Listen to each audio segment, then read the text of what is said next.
Hello students, welcome to my YouTube channel MB classes of proper guidance. Students, जैसा कि मैं आप लोगों को पिछले क्लास में नर्वस सिस्टम के बारे में बताया था, जिसमें सीएनएस पीएनएस आ गया था और पीएनएस का टाइप्स भी आ गया था। सारा चीज़ क्लासीफाई किए थे सीएनएस और पीएनएस से रिलेटेड।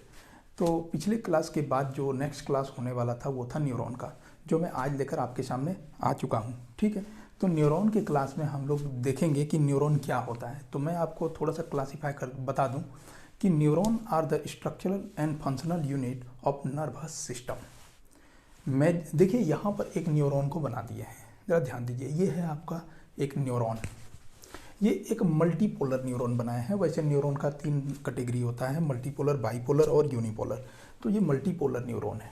ठीक है, अब देखिए मैं क्या बताने जा रहा हूँ आपको कि neuron structural and functional unit of nervous system, ये बता दिए। ये तो आपको ठीक है। नेक्स्ट क्या होता है कि न्यूरॉन का जो होता है वो 3 मेजर पार्ट्स होता है। मेजर पार्ट्स होता है कौन कौन सा?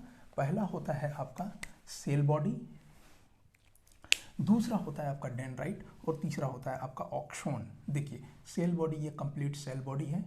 ये डेंड्राइट है आपका, यहाँ पे दिखाई दे रहा है, और ये है आपका ऑक्सोन। ठीक है, ये ऑक्सोन टर्मिनल वगैरह है। तो थोड़ा सा क्या करते हैं कि सबसे पहले आपको सेल बॉडी के बारे में बता देते हैं।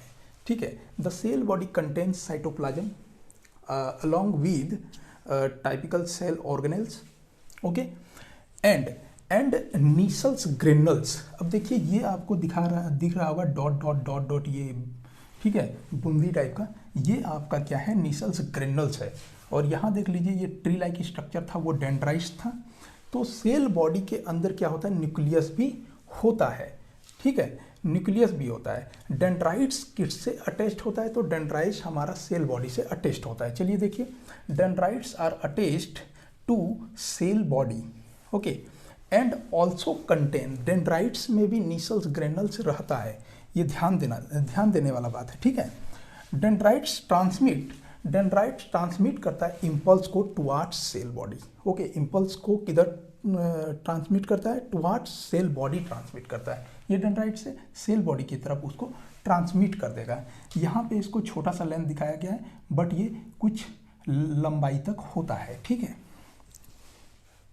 उसके बाद क्या है? Towards the cell body. Next हमारा क्या है? हम लोग डेंड्राइट्स देख लिए और हम लोग सेल बॉडी देख लिए, नीसल्स ग्रेनुल्स भी देख लिए, न्यूक्लियस भी हम लोग जान चुके हैं। अब हम लोग जरा जान लेते हैं ऑक्सोन के बारे में। ठीक है, तो ऑक्सोन देखिए, the axon is a long fibre, okay, long fibre and its end is also branched like cell body.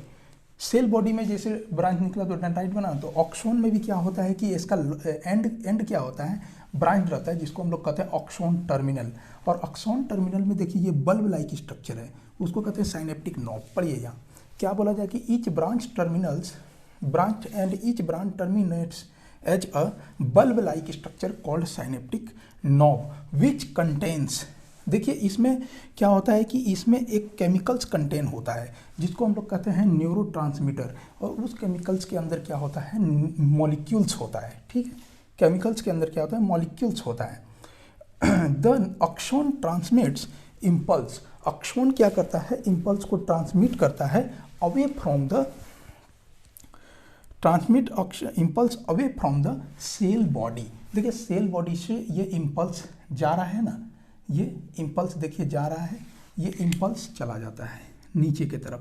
ये देखिए direction of impulse cell body to axon terminals. ठीक है, जहाँ पर ये क्या करता है? ऑक्सोन टर्मिनल में जो बल्ब लाइक आपका साइनेप्टिक नॉब है, जो बल्ब लाइक स्ट्रक्चर है, cell body to a synaptic knob और अ न्यूरोमस्कुलर जंक्शन। ये कहाँ चला जाता है ये इम्पल्स? न्यूरोमस्कुलर जंक्शन या साइनप्स। अब देखिए यहाँ पर साइनप्स क्या होता है? तो साइनप्स जो होता है ना, वो गैप होता है किसके बीच में? साइनप्स गैप होता है। किसके बीच का गैप होता है? जो ऑक्सोन टर्मिनल्स, जो साइनेप्टिक नॉब है, यहाँ देखिए ऑक्सोन, यानी कि ऐसे समझ लीजिए कि पहला न्यूरॉन है उसके ऑक्सोन और दूसरे न्यूरॉन है उसके डेंड्राइट्स के बीच में जो गैप होता है उसको हम लोग कहते हैं साइनप्स। ठीक है, तो generation and conduction of nerve impulse, ठीक है। इसका क्लास अगर आपको चाहिए तो आपको इसके बारे में कमेंट करना होगा। वो हायर सेक्शन का है, 11th का है, तो अगर आप 11th का स्टूडेंट आते हैं और कमेंट करते हैं तो मैं ज़रूर उसको बनाऊंगा। नेक्स्ट उसके बाद क्या होता है कि ट्रांसमिशन ऑफ इम्पल्स भी उसी में आ जाएगा, ठीक है। यहाँ पर तो थोड़ा सा क्या करते हैं, इसका हम लोग ओवरव्यू ले रहे हैं। तो देखिए सेल बॉडी से इम्पल्स जाता है इलेक्ट्रिक सिग्नल के रूप में। इलेक्ट्रिक सिग्नल के रूप में जैसे ये अक्सॉन के इस पॉइंट पे पहुंचता है, लोअर टर्मिनल में, एट द एंड ऑफ अक्सॉन, ये क्या होता है, ये केमिकल सिग्नल्स में कन्वर्ट हो जाता है। केमिकल सिग्नल में जैसे कन्वर्ट होता है तो मॉलिक्यूल से रिलीज होता है। मॉलिक्यूल से रिलीज होता है जो साइनप्स जो यहाँ पर होता है, साइनप्स और दूसरे न्यूरॉन्स के डेंड्राइट के बीच में जो साइनप्स होता है, उस गैप को वो ब्रिज कर देता है। जैसे ही अक्सॉन टर्मिनल डेंड्राइट से क्या होता है, साइनेप्स के थ्रू बाइंड हो जाता है, तो फिर से वो केमिकल सिग्नल इलेक्ट्रिकल सिग्नल में कन्वर्ट हो जाता है और फिर ये प्रोसेस रिपीट होता रहता है और इस तरह से ट्रैवल करता है। एक चीज़ जो बच गया था उसको बता देते हैं, ये है नॉट्स ऑफ रेनवायर। देखिए आप यहाँ पर देखिए, ये नॉट्स ऑफ रेनवायर है, ठीक है। नॉट्स ऑफ रेनवायर को देख लीजिए आप। जो दो मेलिन सीध है ना, ये देखिए मेलिन सीध है, ये मेलिन सीध है। दो मेलिन सीध जहाँ पर ज्वाइंट होता है, ठीक है, एक नॉड बनाता है, नॉड, रस्सी का गांठ की तरह उसको नॉड कहते हैं। तो the gaps between the adjacent myelin sheaths is called nodes of Ranvier. पूरा डिफाइन भी किया गया है, ठीक है। अब श्वान सेल का क्या बात है, तो श्वान सेल का बात अभी हम लोग कर लेते हैं। तो देखिए न्यूरॉन जो होता है वो बेस्ड ऑन अक्सॉन एंड डेंड्राइट, अक्सॉन और डेंड्राइट के आधार पर न्यूरॉन को हम लोग क्या करते हैं, तीन कैटेगरी में बांट देते हैं। पहला होता है आपका मल्टीपोलर न्यूरॉन, दूसरा होता है मल्टीपोलर न्यूरॉन के बारे में थोड़ा सा बता दें कि ये कहाँ पाया जाता है, ये सेरिब्रल कॉर्टेक्स में पाया जाता है। सेरिब्रल कॉर्टेक्स अब कहाँ है, तो हमारा ब्रेन में होता है। हमारा ब्रेन जो बना होता है वो सेरिब्रल और सेरिब्रम और मेडुला ऑब्लंगाटा से बना होता है, ठीक है, मेजर पार्ट्स होता है ब्रेन का। तो सेरिब्रल कॉर्टेक्स में जो है ना, वहाँ पे पाया जाता है मल्टीपोलर न्यूरॉन, ठीक है। मल्टीपोलर न्यूरॉन में क्या होता है कि एक सेल बॉडी होगा, ठीक है, और एक ऑक्सॉन होगा और दो या दो से ज़्यादा डेंड्राइट होगा। उसके बाद आपका क्या है, बाइपोलर है। बाइपोलर में क्या होगा कि एक ही ऑक्सॉन होगा और एक डेंड्राइट होगा। और बाइपोलर कहाँ पाया जाता है, जैसे हमारे आंखों के रेटिना में पाया जाता है, ठीक है। उसके बाद होता है आपका यूनिपोलर।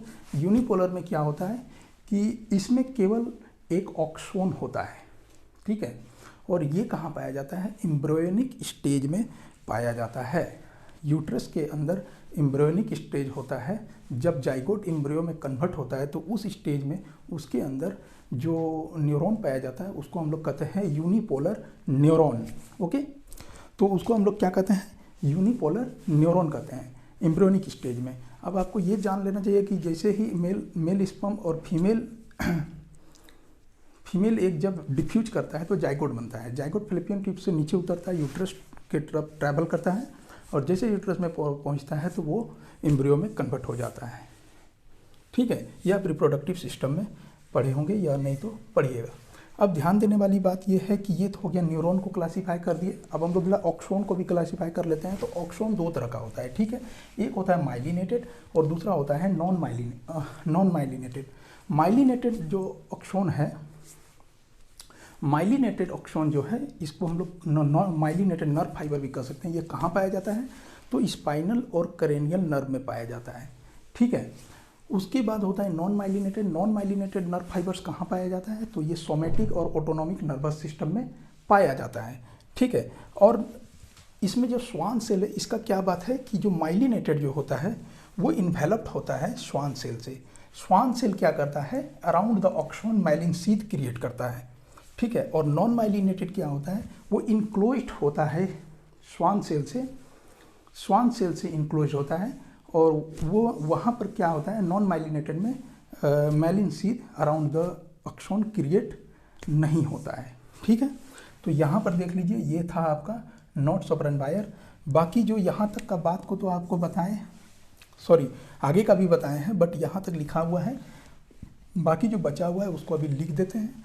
तत्काल में आप इसको इमीडिएट इसको लिख लीजिए, फिर उसको मैं लिख देता हूँ वहाँ तक की बात। और उसमें थोड़ा करेनियल नर्व्स, स्पाइनल नर्व्स ये बता देंगे, और फिर वो क्लास, ये क्लास आज का बस इतना है। ठीक है, चलिए।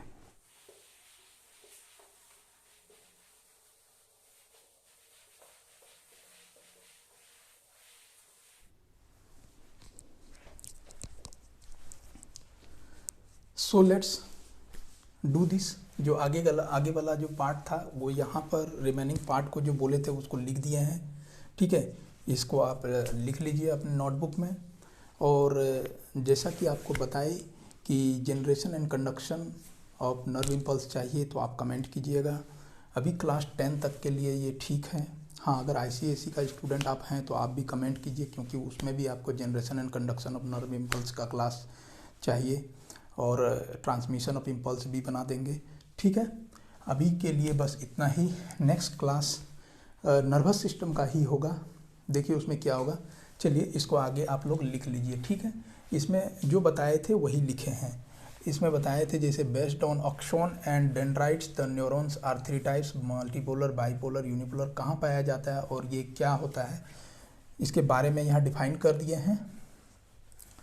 और यहाँ भी बता दिए ऑक्सोन माइलिनेटेड होता है, नॉन माइलिनेटेड होता है और कहाँ पाया जाता है। ठीक है, हाँ, जो नहीं बताए थे वो क्या था, there are 12 pair of cranial nerve fibres, okay, cranial nerve fibres, and there are 31 pair of spinal nerve fibres, okay. जो लॉन्गेस्ट जो नर्व फाइबर्स होता है, जो लॉन्गेस्ट होता है, the longest nerve fibres is the sciatic nerve fibres. ठीक है, और साइटिक नर्व फाइबर्स होता है ये अप्रॉक्स 1 मीटर तक होता है, जो ओरिजिनेट होता है आपका बैक ऑफ स्पाइन से, लोअर बैक से, ठीक है, to the back of the leg, okay. जैसे कि हम लोग कह सकते हैं हिल्स तक होता है। तो इस तरह से इसका लंबाई अप्रॉक्स 1 मीटर होता है। ठीक है, और इसका थिकनेस एक थंब के बराबर भी हो सकता है, एडल्ट के थंब के बराबर हो सकता है। ठीक है, चलिए आज के लिए क्लास को एंड करते हैं। आज क्लास को यहीं एंड करते हैं। हाँ, अगर आपको क्लास समझ में आया तो आप चैनल को सब्सक्राइब कर लीजिएगा, अपने दोस्तों में शेयर कीजिएगा और सपोर्ट कीजिएगा। बाय बाय, मिलते हैं अगले क्लास में।